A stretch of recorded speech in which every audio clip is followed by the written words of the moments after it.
ഞാനൊരു KPC secretary ആയിരുന്ന ആളാണ്.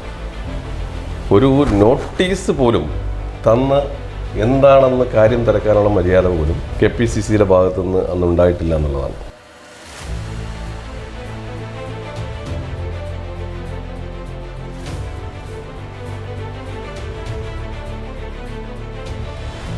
ഞാൻ തീർച്ചയായിട്ടും സോണിയാഗാന്ധിയുമായി ബന്ധപ്പെടും. സാറ് അതിൻ്റെ പിറ്റേന്ന് തന്നെ ഡൽഹിക്ക് പോവുകയും സോണിയാഗാന്ധിയുമായി സംസാരിക്കുകയും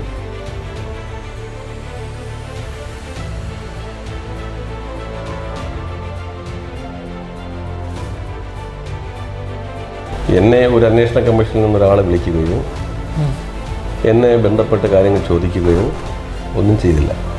എല്ലാം ഏകപക്ഷീയമായി മാത്രം.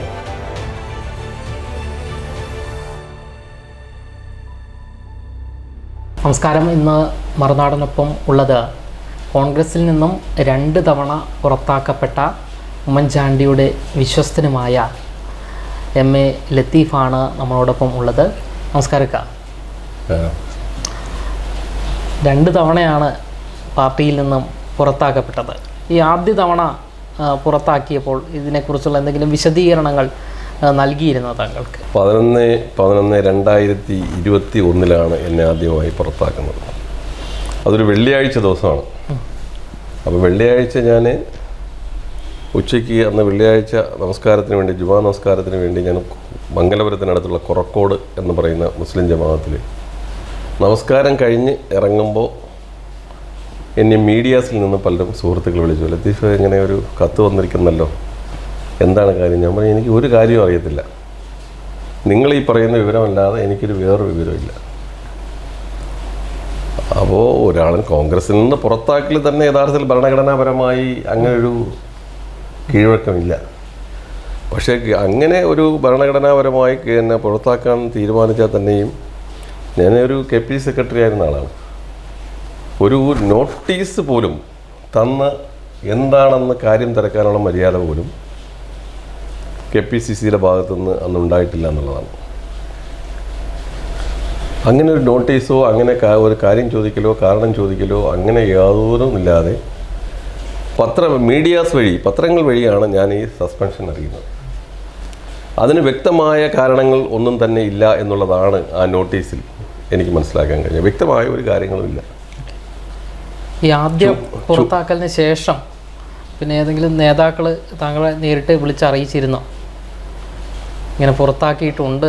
നിങ്ങൾ അറിയുന്നത് മീഡിയാസിലൂടെയാണ് എന്ന് പറയുന്നു. അത് മീഡിയാസിലൂടെ. അത് കഴിഞ്ഞ് 2 ദിവസം കഴിഞ്ഞ്, 2-3 ദിവസം കഴിഞ്ഞിട്ട് എൻ്റെ മെയിൽ ID യിൽ കത്ത് വന്നു. അത് കഴിഞ്ഞ് പോസ്റ്റ് വഴി ഒരു കത്ത് വന്നു. KPCC മെയിൽ ID യിൽ കത്ത് വന്നു. അത് കഴിഞ്ഞ് പിന്നെ പോസ്റ്റ് വഴി എനിക്ക് കത്ത് കിട്ടി. അപ്പോൾ അന്ന് നമ്മളോടൊപ്പം ധാരാളം പ്രവർത്തകർ ഇതിനകത്ത് കോൺഗ്രസുമായി ബന്ധപ്പെട്ട് നിന്ന് കഴിഞ്ഞ ഒരു 40 വർഷക്കാലത്തിനിടയിൽ കോൺഗ്രസിനകത്തായിരുന്നാലും യൂത്ത് കോൺഗ്രസിനകത്തായിരുന്നാലും KSUവിനകത്തായിരുന്നാലും ഞാൻ ഉണ്ടാക്കിയെടുത്ത ഒരു ബന്ധം ഈ 3 മേഖലകളിലും, കോൺഗ്രസിലും യൂത്ത് കോൺഗ്രസിലും KSUവിലും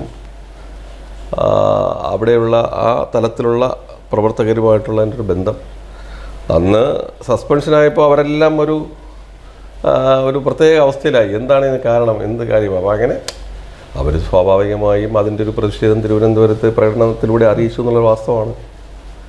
അന്ന് ആ പ്രകടനം നടക്കുന്നതിന് മുമ്പ് എന്നെ കോൺഗ്രസുമായി ബന്ധമുള്ള ചില നേതാക്കൾ വിളിച്ചിരുന്നു. ഉമ്മൻചാണ്ടി അന്ന് വിളിച്ചിരുന്നില്ലേ? ഉമ്മൻചാണ്ടി സസ്പെൻഷൻ ഈ വാർത്ത അറിഞ്ഞ ഉടൻ തന്നെ സാർ എന്നെ വിളിച്ചു. എന്താണ് അപ്പോൾ സാറ് അന്ന് എന്നോട് പറഞ്ഞത്, ഞാൻ തീർച്ചയായിട്ടും സോണിയാഗാന്ധിയുമായി ബന്ധപ്പെടും. സാറ് അതിൻ്റെ പിറ്റേന്ന് തന്നെ ഡൽഹിക്ക് പോവുകയും സോണിയാഗാന്ധിയുമായി സംസാരിക്കുകയും ആ സോണിയാഗാന്ധിയുമായി സംസാരിച്ചതിൻ്റെ അടിസ്ഥാനത്തിലാണ് ഒരു അച്ചടക്ക സമിതി, ഇനി ഇഷ്ടം പോലെ KPCക്ക് അങ്ങനെ ഇഷ്ടം പോലെ ഒരാളിനെ സസ്പെൻഡ് ചെയ്യാൻ പാടില്ല, അതൊരു അച്ചടക്ക സമിതി വെച്ച് കാര്യങ്ങൾ തീരുമാനിച്ചതിന് ശേഷം മാത്രമേ ആകാവൂ എന്ന് തീരുമാനിച്ചത് സാറ് സോണിയാജിയുമായി സംസാരിക്കുന്ന പ്രശ്നത്തിൻ്റെ അടിസ്ഥാനത്തിലാണ്. എന്നെ തിരിച്ചെടുക്കുന്ന കാര്യത്തിലും അന്ന് സോണിയാജിയോട് സംസാരിച്ചിരുന്നു. അന്ന് ഇവിടെ ചാർജ് ഉണ്ടായിരുന്ന സെക്രട്ടറിയുമായും സാർ സംസാരിച്ചിരുന്നു. KPCC പ്രസിഡന്റുമായും സാർ സംസാരിച്ചിരുന്നു. KPCC പ്രസിഡന്റിനോട് പല പ്രാവശ്യം സാർ സംസാരിച്ചിട്ടുണ്ട്. പ്രതിപക്ഷ നേതാവിനോട് സംസാരിച്ചിട്ടുണ്ടായിരുന്നു. അന്ന് ചെന്നിത്തലയായിരുന്നു പ്രതിപക്ഷ നേതാവ്? അല്ല, ശരി. അപ്പോൾ ഇതെല്ലാം സംസാരിക്കുമ്പോഴും സാർ എന്നെ വിവരങ്ങൾ അതാത് സമയത്ത് തന്നെ എന്നോട് കാര്യങ്ങൾ പറഞ്ഞു തരും. പക്ഷെ പറയുമ്പോഴെല്ലാം ചില യഥാർത്ഥത്തിൽ ഈ സസ്പെൻഷൻ കഴിഞ്ഞ് ഒരാഴ്ചയേറ്റം കഴിഞ്ഞപ്പോൾ KPC പ്രസിഡന്റ് വർക്കലയിൽ ഒരു പ്രോഗ്രാമിൽ വന്നു. അത് നമ്മുടെ ആക്ടിങ്ങുമായി ബന്ധപ്പെട്ട ചില പത്രക്കാർ ചോദിച്ചു, ലത്തീഫിനെ എന്താ സസ്പെൻഡ് ചെയ്ത കാര്യം എന്താ? അപ്പോൾ അദ്ദേഹം പറഞ്ഞു, അത് ഞങ്ങളൊരു കമ്മിറ്റി തീരുമാനിച്ചിട്ടുണ്ട്, ആ കമ്മിറ്റിയുടെ തീരുമാനമനുസരിച്ച് ബാക്കി കാര്യങ്ങളിലേക്ക് പോകും. ഒരു അന്വേഷണ കമ്മീഷൻ തീരുമാനിച്ചിട്ടുണ്ട്. എന്നെ ഒരു അന്വേഷണ കമ്മീഷനിൽ നിന്നൊരാളെ വിളിക്കുകയോ എന്നെ ബന്ധപ്പെട്ട് കാര്യങ്ങൾ ചോദിക്കുകയോ ഒന്നും ചെയ്തില്ല. എല്ലാം ഏകപക്ഷീയമായി മാത്രം അന്ന് അങ്ങനെ ഒരു തീരുമാനം എടുത്തതാണ്.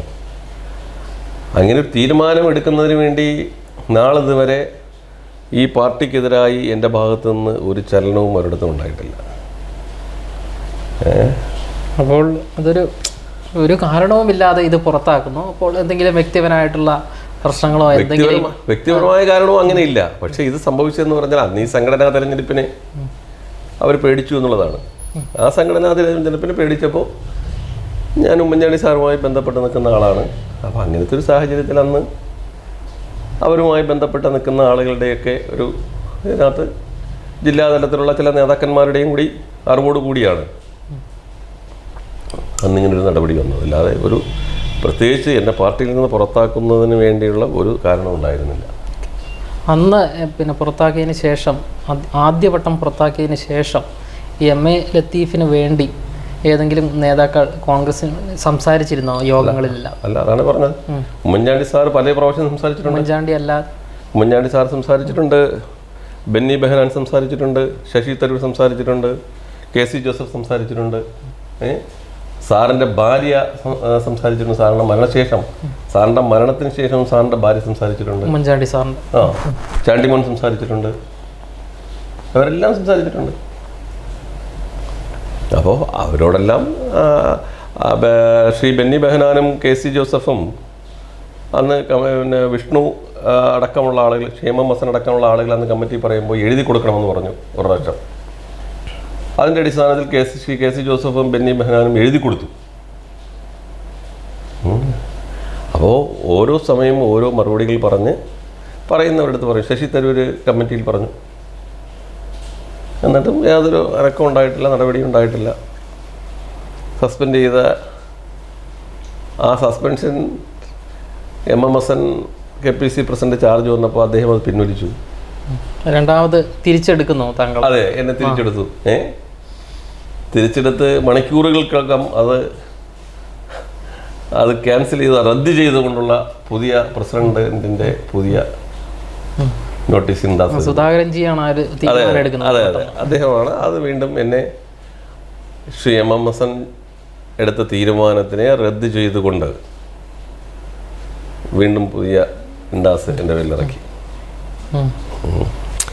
അപ്പോൾ ഇതൊക്കെ ഞാൻ കഴിഞ്ഞ 40 വർഷത്തിലേറെ ഏറെക്കാലമായി പാർട്ടിയിൽ തന്നെ നിൽക്കുന്ന ആളാണ്. ഞാൻ വേറെ ഒരു പാർട്ടിയിൽ നിന്ന് ഈ പാർട്ടിയിൽ വന്ന ആളല്ല. നമ്മുടെ ഭാഗത്തു നിന്ന് അങ്ങനെ പാർട്ടി നടപടിയെടുക്കുന്നതിന് വേണ്ടിയുള്ള കാര്യങ്ങൾ ഒന്നും തന്നെ ഉണ്ടായിട്ടില്ല. ഞാൻ അന്നും ഇന്നും എപ്പോഴും ഒരു കോൺഗ്രസ്സുകാരനായി തന്നെയാണ് നിൽക്കാൻ ആഗ്രഹിക്കുന്നത്. താങ്കളുടെ വളർച്ച ഈ നേതാക്കൾ ഭയന്നിരുന്നു?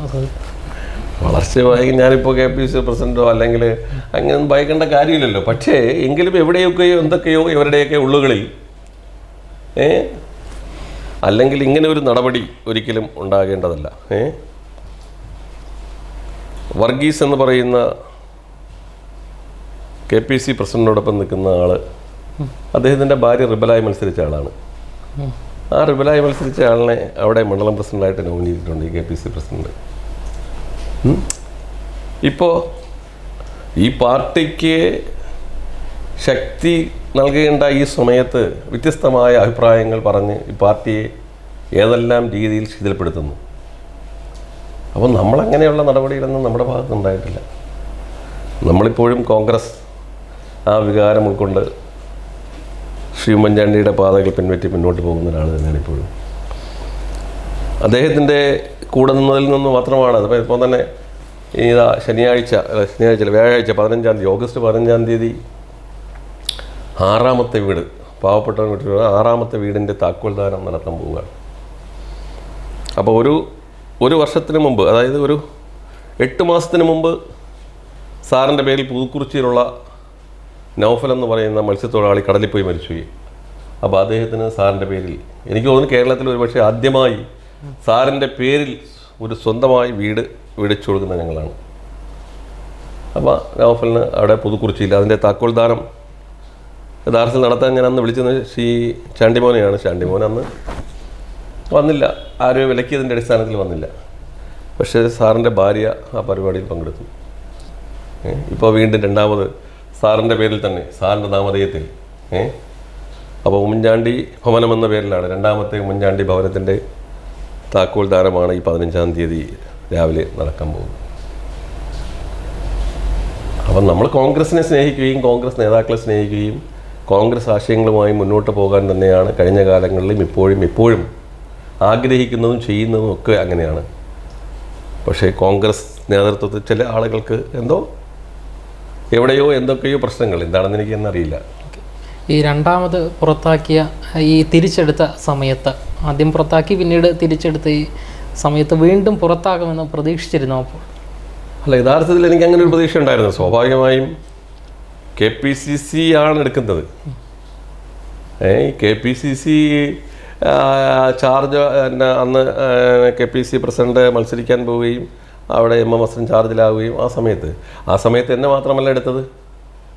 കണ്ണൂർ KPCC പ്രസിഡൻ്റായിരുന്ന അദ്ദേഹത്തിനെതിരെ മത്സരിക്കാൻ നിന്ന ഒരാൾ അദ്ദേഹത്തിൻ്റെ സസ്പെൻഷൻ പിൻവലിച്ചു കൊടുത്തു. ആ സസ്പെൻഷൻ റദ്ദാക്കിയില്ലല്ലോ. എൻ്റെ പേരിലുള്ളത് മാത്രമാണ് റദ്ദാക്കിക്കൊണ്ട് KPCC പ്രസിഡന്റ് ചാർജ് എടുക്കുകയും. അപ്പോൾ ഇതെല്ലാം ഒരു ഹിഡൻ അജണ്ടയുടെ ഭാഗമാണ് എന്നുള്ളത് പറഞ്ഞാൽ അതിനകത്തൊരു തെറ്റുമില്ല. ഒരു ഹിഡൻ അജണ്ടയുടെ ഭാഗമായിട്ടാണ് അങ്ങനെ ഒരു തീരുമാനം എടുത്തത്. അല്ലെങ്കിൽ എന്നോടൊപ്പം എടുത്ത ആളുകളെ അവരുടെ പേരിൽ നടപടി പിൻവലിച്ചില്ല, ഒരു പ്രശ്നമില്ല. അവിടെ കണ്ണൂർ പാർലമെൻറ്റിൽ മത്സരിക്കുമെന്ന് പ്രഖ്യാപിച്ച ആളുടെ സസ്പെൻഷൻ പിൻവലിച്ചു കൊടുത്തു. അതിനോടൊപ്പം തന്നെയാണ് എൻ്റെ സസ്പെൻഷൻ പിൻവലിച്ചത്. അതുമാത്രമല്ല, അന്ന് കേരളത്തിൽ ആ തെരഞ്ഞെടുപ്പുമായി ബന്ധപ്പെട്ട് ഒട്ടനവധി ആളുകളുടെ സസ്പെൻഷൻ പിൻവലിച്ചിട്ടുണ്ട്. ആ സസ്പെൻഷൻ അങ്ങനെ പിൻവലിച്ച കൂട്ടത്തിൽ എൻ്റെതും പിൻവലിച്ചു. അപ്പോൾ എൻ്റെത് മാത്രമായിട്ടാണ് അങ്ങനെ ഒരു വീണ്ടും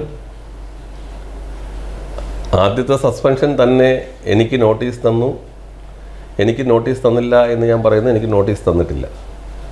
പക്ഷേ അവർ പറഞ്ഞത് അങ്ങനെയല്ല, ഞങ്ങളുടെ പരാതിയുടെ അടിസ്ഥാനത്തിലെന്നാണ് KPCC പറഞ്ഞത്. യഥാർത്ഥത്തിൽ സസ്പെൻഷൻ ചെയ്ത് നോട്ടീസ് എനിക്ക് സസ്പെൻഷൻ പേപ്പർ തരുന്നത് വരെ ഒരു പരാതിയും അവരുടെ കയ്യിലുണ്ടായിരുന്നില്ല. പിറ്റന്ന് രാവിലെ സസ്പെൻഷൻ കഴിഞ്ഞ് പിറ്റന്ന് രാവിലെയാണ് അവരുടെ ഗ്രൂപ്പുകാരെ പറഞ്ഞു വിട്ട് പരാതികൾ ഓരോരുത്തരെയും എഴുതി മേടിച്ചത്. എന്താണ് ഈ പരാതി? അല്ല, അവർ ചുമ്മാ അത് തിരഞ്ഞെടുപ്പില്ല, അല്ലാതെ നിങ്ങൾ അവിടെ വിഭാഗീയ പ്രവർത്തനം നടത്തുന്നു എന്നൊക്കെ പറഞ്ഞിട്ടാണ്. എന്ത് ഭാഗ്യം ചെയ്തതെന്ന് വെച്ചാൽ ആർക്കും അറിയത്തില്ല. ഒരു DC സെക്രട്ടറിയോട് ഇവർ പോയി പറഞ്ഞു ഇതിൽ ഒപ്പിടണം. അപ്പോൾ DC സെക്രട്ടറി ചോദിച്ചു, കടയ്ക്കാവൂർ DC സെക്രട്ടറിയാണ്. DC സെക്രട്ടറി ചോദിച്ചു എന്താ കാര്യം, എന്താണ്? അതാ MA ലത്തീഫിനെ സസ്പെൻഡ് ചെയ്തു. അത് നമ്മളെ ഗ്രൂപ്പുകാരെല്ലാം കൂടെ ഒരുമിച്ച് നിൽക്കണം, നമുക്ക് തിരഞ്ഞെടുപ്പൊക്കെ വരികയാണ്, അതുകൊണ്ട് ഇനി അതിനുവേണ്ടി KPCC പ്രസിഡന്റ് പറഞ്ഞിട്ടാണ് ചെയ്യുന്നത് എന്ന് പറഞ്ഞിട്ട് ഒപ്പിടാൻ പോയത്. അപ്പോൾ ആ DC സെക്രട്ടറി ആ സമയം തന്നെ എന്നെ വിളിച്ചു. അത് എന്നോട് ഇങ്ങനെ ഒപ്പിടാൻ പറഞ്ഞിരിക്കുന്നു, പക്ഷേ ഞാൻ ഒപ്പിട്ട് കൊടുത്തില്ല, അയാൾ ഒപ്പിട്ട് കൊടുത്തില്ല. അപ്പോൾ എന്നെ സസ്പെൻഷൻ ചെയ്തതിന് ശേഷമാണ് പരാതി എഴുതി മേടിക്കുന്നത്. ഇതൊക്കെ പാർട്ടിയെ ശക്തിപ്പെടുത്താനുള്ള തീരുമാനമല്ല ഒരിക്കലും. പിന്നെ ഞാനൊരു അച്ചടക്കമുള്ള പാർട്ടി പ്രവർത്തകനായി എന്ന് നിലനിൽക്കാൻ ആഗ്രഹിക്കുന്നത് കൊണ്ടാണ് ഞാൻ അതൊരു കവിഞ്ഞ് അതിലേക്കൊന്നും കടന്നു പോകാത്തത്. അന്ന് KPCC പ്രസിഡന്റിനോടോ അല്ലെങ്കിൽ പ്രതിപക്ഷ നേതാവിനോടോ താങ്കളെ എന്തുകൊണ്ടാണ് പുറത്താക്കിയത് എന്ന് താങ്കൾ നേരിട്ട് പോയി അന്വേഷിച്ചിരുന്നോ, ചോദിച്ചിരുന്നോ? അല്ല, നേരിട്ട് ഞാൻ അവരോട് സംസാരിച്ചില്ല. പക്ഷേ പ്രതിപക്ഷ നേതാവ് എന്നോട് ഈ സസ്പെൻഷൻ കഴിഞ്ഞ് 3 ദിവസം കഴിഞ്ഞപ്പോൾ എന്നെ വിളിച്ചിരുന്നു.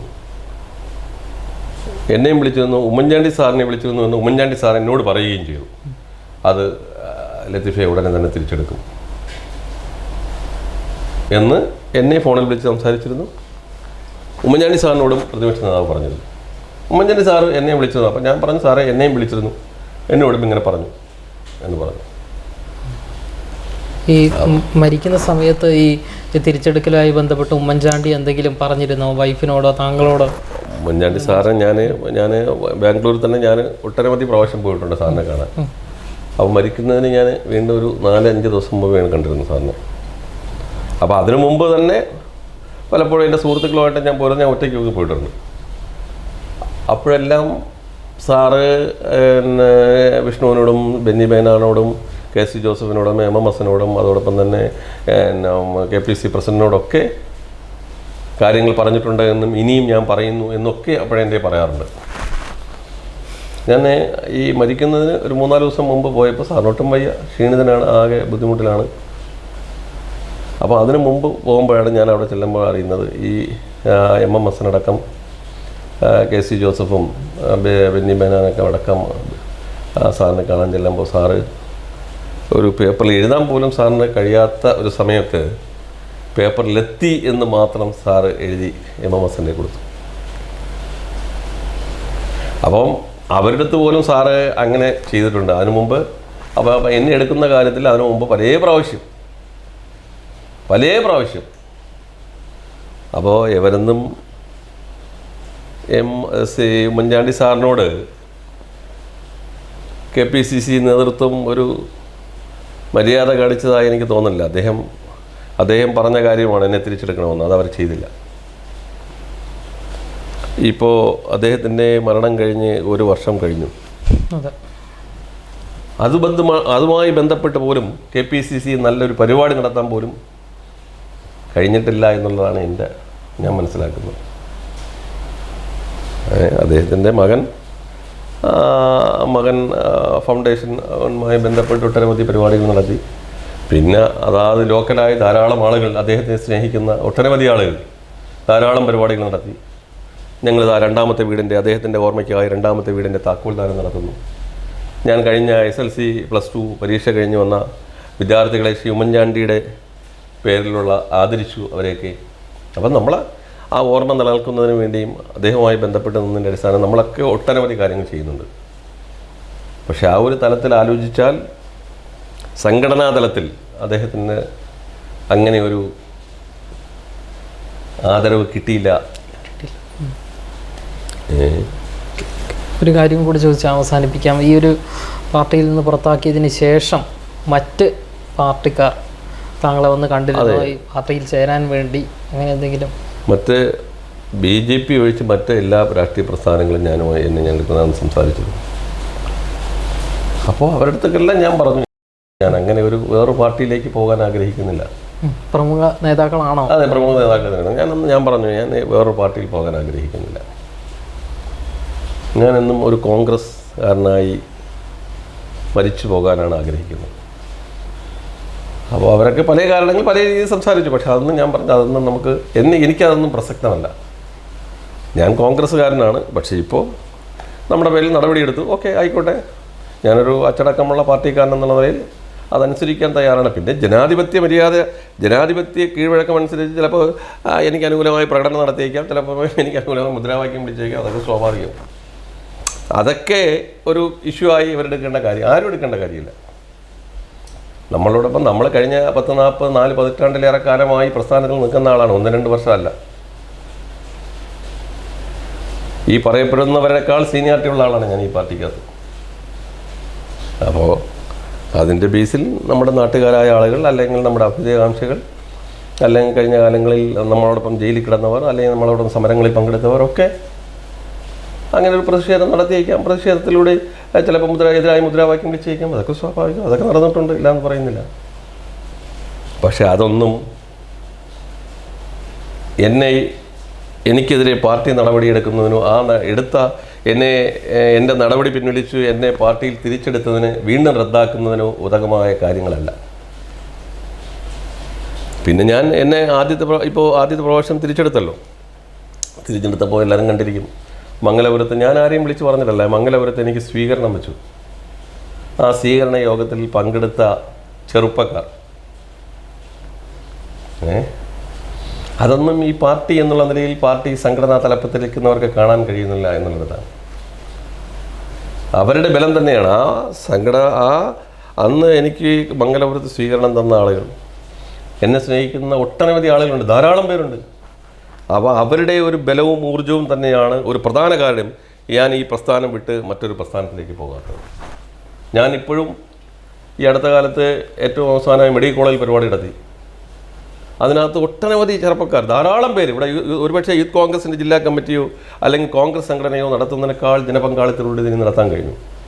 അതൊക്കെ അപ്പോൾ ആ ഒരു ബലവും അവരുടെ ഒരു സ്നേഹവുമാണ് ഇപ്പോഴും ഈ പാർട്ടിയിൽ നിന്ന് മാറിപ്പോകാതെ വീണ്ടും ഈ കോൺഗ്രസിനകത്ത് ഉറച്ചു നിന്ന് ഇങ്ങനെ മുന്നോട്ട് പോകാൻ ഞാൻ ആഗ്രഹിക്കുന്നതിന് പ്രധാന കാരണം. അവരെയും കളഞ്ഞ് വേറൊരു സ്ഥലത്തേക്കൊന്നും പോകാൻ ഞാൻ തയ്യാറല്ല. അവരും ചിലപ്പോൾ ആളിപ്പം തന്നെ മംഗലപുരത്തെ പഞ്ചായത്ത് മെമ്പർമാർ അവിടുത്തെ കോൺഗ്രസ് സംവിധാനവുമായി ബന്ധപ്പെട്ടല്ല നിൽക്കുന്നത്, നമ്മളുമായി ബന്ധപ്പെട്ട് നിൽക്കുന്നവരാണ്. അവിടുത്തെ കോൺഗ്രസ് സംവിധാനം അവരെ ഒരു കാര്യത്തിന് വിളിക്കാറില്ല. അപ്പോൾ എന്നും പറഞ്ഞ് ഞങ്ങളാരും ഈ പാർട്ടി വിട്ട് വേറൊരു പാർട്ടിയിലേക്ക് ഇതുവരെ ചേക്കേറിയിട്ടില്ല. ഈ പാർട്ടിയുടെ സംഘടനാ ചുമതലയുണ്ടായിരുന്ന ആളുകൾ പോലും ഈ പാർട്ടി വിട്ട പിറ്റെന്ന് വേറൊരു പാർട്ടിയിൽ പോയ ചരിത്രമാണ്. ഈ അടുത്ത കാലത്ത് എത്ര ആളുകളാണ് ഈ പാർട്ടിയിൽ നിന്ന് വിട്ട് വേറെ പാർട്ടികൾ ചേക്കേറിയത്? എത്ര ആളുകളാണ്? ഒട്ടനവധി ആളുകൾ. ഈ പാർട്ടിയെ ശക്തിപ്പെടുത്തും, ഈ പാർട്ടിയെ കീഴ്മേൽ മറിക്കുമെന്നൊക്കെയാണ് പ്രഖ്യാപിച്ചത്. പക്ഷേ ഒരു മറുപ്പും ഒരിടത്തും കാണുന്നില്ല. ഉള്ളതെല്ലാം കൂടെ ഇല്ലാതായതല്ലാതെ. ഇപ്പോൾ പിന്നെ തിരഞ്ഞെടുപ്പിൽ ജയിച്ചത് മോദിക്കെതിരായുള്ള വികാരം ഇന്ത്യയിലൊട്ടാകെ ന്യൂനപക്ഷങ്ങൾ ഒരുമിച്ച് ഒറ്റക്കെട്ടായി കോൺഗ്രസിനെ ജയിപ്പിക്കണമെന്നുള്ളതുകൊണ്ട് ഒറ്റ വികാരത്തിൽ കോൺഗ്രസ് ജയിച്ചതാണ്. ഇവിടെ തന്നെ കഴിഞ്ഞ പ്രാവശ്യം 40,000 അധികം വോട്ടിന് ജയിച്ച സ്ഥലത്ത് ഒരു പഞ്ചായത്ത് വാർഡിൽ ജയിക്കുന്നതിനേക്കാൾ ഗതികെട്ട് 606 വോട്ടിന് ജയിക്കേണ്ട ഒരു സ്ഥിതി. അദ്ദേഹവും നമുക്കെതിരായ അഭിപ്രായം പറഞ്ഞതായി ഞാൻ മനസ്സിലാക്കുന്നു. എന്താണ് പറഞ്ഞതെന്ന് എനിക്കറിയില്ല. കഴിഞ്ഞ പാർലമെൻറ്റ് തിരഞ്ഞെടുപ്പിൽ ഞാൻ ചിറയൻകീഴ് നിയോജകമണ്ഡലത്തിലെ ഇലക്ഷൻ കമ്മിറ്റിയുടെ ചെയർമാനായിരുന്നു. അന്ന് ഈ ചിറയൻകീഴ് നിയോജകമണ്ഡലത്തിൽ നിന്ന് 80,000 ഇഷ്ടം വോട്ട് അദ്ദേഹം ലീഡ് കിട്ടി. ആ ലീഡ് കിട്ടിയതിൻ്റെ ഒരു പ്രധാന കാര്യമെന്ന് പറയുന്നത് അന്ന് കൊട്ടിക്കലാശത്തിന് അദ്ദേഹം പോലും അറിഞ്ഞതല്ല. ഞാൻ ഉമ്മൻചാണ്ടി സാറിൻ്റെ കാല് പിടിച്ച്, ഉമ്മൻചാണ്ടി സാറിന് ഒട്ടും വയ്യ, സാറിൻ്റെ കാലിൽ നീര്, പിന്നെ തിരക്കിട്ട പരിപാടി. അതിനിടയിൽ ഞാൻ സാറിനെ തുമ്പ മുതൽ ഞാൻ അഞ്ചുതെങ്ങ് വരെ ഞാൻ റോഡ് ഷോ നടത്തി സാറിന് വെച്ച്. ആ റോഡ് ഷോ, ഉമ്മൻചാണ്ടി സാറിൻ്റെ റോഡ് ഷോ കൊണ്ട് മാത്രമാണ് ബീച്ചിലെ മുഴുവൻ ഓട്ടം അന്ന് അടൂർ പ്രകാശന് കിട്ടിയത്. അങ്ങനെയാണ് 80,000 ഇഷ്ടം വോട്ട് ചിറയൻകീഴ് ലീഡ് വന്നത്. ഇപ്പോൾ ആ ലീഡ് 2,000 ഇഷ്ടമായി കുറഞ്ഞു. എനിക്കെതിരെ പരാതിയും പറഞ്ഞു അദ്ദേഹം. ഈ പരാതി പറയുന്നതിന് വേണ്ടി അദ്ദേഹത്തോടൊപ്പം നിന്ന ആളുകളുടെയൊക്കെ ബൂത്തുകളിൽ കോൺഗ്രസ് 3-ാം സ്ഥാനത്താണ്. ആ പഞ്ചായത്തുകളിൽ BJP മുന്നിൽ പോയിരിക്കുന്നത്. ഈ പരാതി പറഞ്ഞ അടൂർ പ്രകാശ് കോന്നിയിൽ എന്തൊക്കെ ചെയ്തിട്ടുണ്ടെന്ന് എല്ലാവർക്കും അറിയാം. പിന്നെ അതിലേക്കൊന്നും ഞാൻ കടന്നു പോകുന്നില്ല. എന്തായാലും ഞാൻ കോൺഗ്രസ്സുകാരനായി നിൽക്കാൻ ആഗ്രഹിക്കുന്നത് കൊണ്ട് അതിലോട്ടൊന്നും ഇപ്പോൾ കിടക്കുന്നില്ല.